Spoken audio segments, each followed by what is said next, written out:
there. Thank you so much for all your patience as we have been getting through life at the moment. Sorry for missing a week or an upload or whatever. You're back. Won't be missing another one. We won't. We promise. Okay, with all that, let's get into our book. We're talking about Keeping the Castle by Patrica Kindl. I think I said this in my last video or maybe the one before. I'm going to read the synopsis of the book so that I can kind of go into particulars as opposed to feeling like I need to explain the plot of the book. So anyways, the synopsis for Keeping the Castle is 17-year-old Althea bears a heavy burden on her slender shoulders. She must support her widowed mother, young brother, and 2 stepsisters who plead poverty. And she must maintain Crawley Castle, a tumble-down folly designed and built by her great-grandfather. Althea, in short, must marry well. But there are few wealthy suitors, or suitors of any kind, in their small Yorkshire town. Then Lord Boring comes to town with his aunt and uncle, and Althea immediately starts a clever, stealthy campaign to become Lady Boring. There's only one problem. His cousin and business manager, Mr. Frederick, keeps getting in the way, and as it turns out,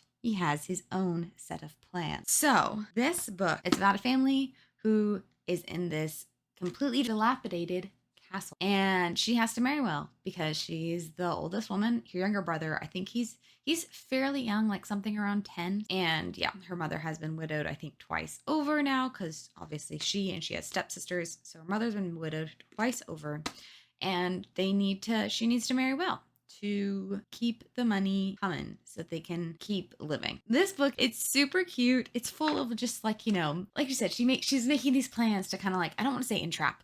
That's not the right word, but she's making plans to kind of like draw in a wealthy suitor because she knows that she doesn't necessarily have much to bring to the table. She has family she has to support. She has a castle that is falling apart, but she's pretty and nice and super smart and things like that. But this book is just full of her trying to bring in Lord Boring and all of these plans to make this happen. And would we be shocked if through most of these plans she gets thrown together with the cousin? You shouldn't be shocked. That's exactly what happens. And I don't know. Who knows what's going to happen between her and the cousin? That would be like super crazy. And like, what? Guess who she ends up with? I'm not going to tell you because that's technically a spoiler, but just take like, who guess? There's 2 people mentioned on the back of the book. Surely it's one of them, right? Anyways, this is a super cute book, super duper fun, totally worth a read. It's a super light read, but it's not one of those light reads where it's like, I feel like nothing happened.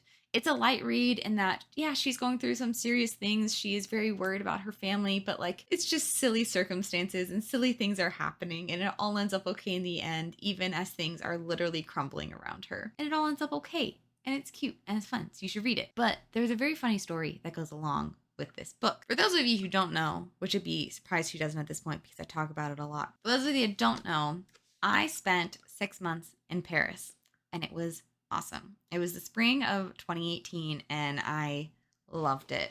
I don't want to say I loved every minute because there were definitely some really rough parts of just being far from home, being far from my boyfriend, then fiance, who is now my husband. Yeah, just being far from family, only kind of speaking the language. It was difficult, but it was 100% worth it, and I would do it a million times over if given the chance. So one of my kind of weekend activities is, I would wander around the city, but because I'm a very big reader, I obviously couldn't bring many books with me because I needed like clothes and stuff for multiple seasons. I didn't get to bring many books with me, but I found bookstores. One, there's an awesome bookstore that I know I've talked about before called Shakespeare and Company. That's just across the Seine from Notre Dame. And it's an English bookstore entirely. But also every single bookstore, every single used bookstore had English sections of books written in English. So I would often go to various bookstores getting books as I could. I don't remember how many, I didn't bring back that many books. I tried not to buy too many books. And there's also some books I bought and left because I didn't like them very much.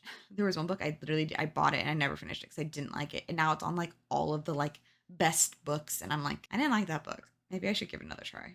Anyways, Keeping the Castle is not one of those books. I did not find it at a bookstore. But my mother, she read this book, and then the author has kind of a follow-up book. It's not a sequel, but it's set in like the same city with like similar issues, but it's different people. And my mother, I can't remember if it was before or after she visited me, and I think she mailed them to me after She mailed them to me. She mailed me these 2 books. It's Keeping the Castle and then School for Brides. There wasn't a card or a note or anything. I just got a package with 2 books in Paris from Dallas, Texas. And it was one of the funniest things because I didn't know they were coming. I wasn't expecting it. I think she'd mentioned them when because she was there for 5 days, something, a week. I don't know. I think she was going other places, so she wasn't there for like a full week or anything like that. I don't quite remember. But I think she mentioned them when she was there and she just mailed them to me. And it was just so funny because I wasn't expecting them. There wasn't a card. And I was like, this is just like, it's perfect because I always want books. I love books. And just to have it come from home, it meant a lot. And it made me really happy. And it brought a lot of comfort. And then, of course, I devoured the books just so fast. In my like kind of wanderings around the city, I would go to like different parks and stuff and just read. It was the best. I loved it. I wandered around the city and would eat good food, and I would find corners to sit and read books in. That's what I did a lot, and it was wonderful. I absolutely loved it. I would just, go to parks and lawns because even though Paris is a city, it's got lots of greenery. So that's part of why I love this book because it's super cute, super fun, but I also love this book for how I attained it and where I read it. All of that goes into the lore of why Maddie loves this book so much. But even if you don't get a random package from your mother in a foreign place that just, brings you comfort, it's still a really cute, really fun book. I've reread it since then, and it's cute every single time. One of the things I like about it is Althea, like, she's trying so hard, but she's a little dense sometimes. Like, she's trying so hard, and she's so focused on her goal that there are so many things going on around her that she just, like, completely misses. And it's a little funny because it all comes back around. Not in like a bad way. It doesn't like bite her in the butt or anything, but she's also kind of like, oh, that's what was going on kind of moment. She has to kind of realize where she went wrong and like what she misunderstood.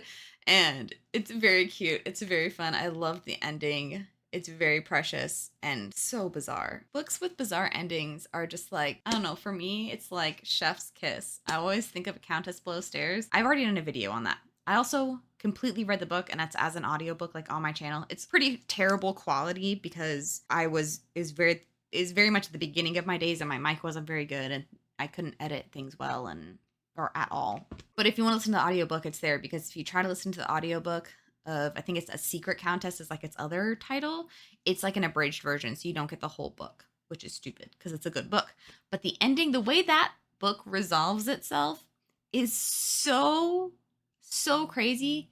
Never in a million years would you ever guess it for yourself. Literally ever. There is no way. There's absolutely no way you would ever guess the ending of that book for yourself. While this book is not that crazy in terms of how it resolves itself, it is a little funny and just how the ending happened. Not so much of like exactly how things come together, but like what's going on around them as that happens. You're just like, yeah, that seems about right for the craziness. I hope you will pick up this book, Keeping the Castle by Patrica Kindl. Cute book, fun book, easy read, but will leave you feeling fuzzy and happy and like maybe not all is lost in the world. With all that, I hope you have a great rest of your day. I hope you have a great night, a great week, great weekend, great month, great year. I hope you have all the greats because you're truly worthy and deserving of them. So until next time, that's it.